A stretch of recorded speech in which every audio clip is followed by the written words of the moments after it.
யாரோ ஒருத்தர் இந்த சத்தத்தை கேட்டுட்டே இருக்கலாம். என் குடும்பத்துல சந்தோஷம் வருமா? என் குடும்பத்துல மறுபடியும் நாங்கெல்லாம் ஒன்னா இருப்போமா? சந்தோஷப்படுவோமா?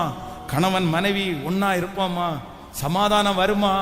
அப்படின்னு ஒரு பெரிய கேள்விக்குறியோடு யாராவது இந்த சத்தத்தை கேட்டுக்கொண்டிருக்கலாம். ஆனா வல்லமை உடையவர் மகிமையானவைகளை எனக்கு செய்தார்.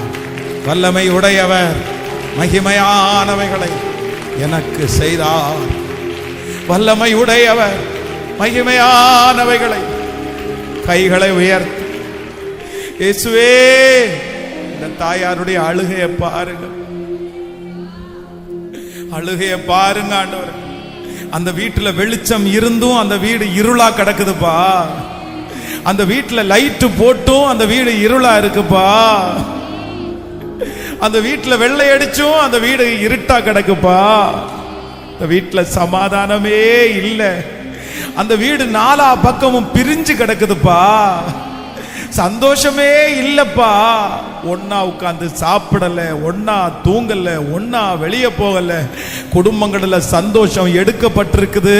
ஆனா இப்போ உங்க வார்த்தை எங்களுக்கு நேரா வருதில்ல.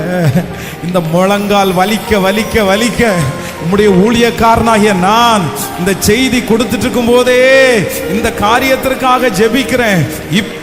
இப்போ அந்த குடும்பத்துல ஒரு புது உறவு, ஒரு புது மகிமை, ஒரு புது தரிசனம், ஒரு புது ஊழியம், ஒரு புது வளர்ச்சி, இதுவரையிலும் அவர்கள் நினைக்காதது, எதிர்பாராதது.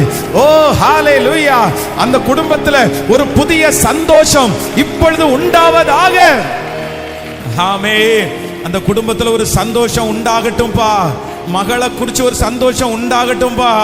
மகனை குறிச்சு ஒரு சந்தோஷம் உண்டாகட்டுமாப்பா. ரொம்ப நாளா அந்த குடும்பம் துக்கமா இருக்குது. ரொம்ப நாளா அந்த குடும்பம் கண்ணீர் வடிச்சிட்டு இருக்குது. அந்த குடும்பத்திற்கு இப்போ கர்த்தர் இறங்குவீராக.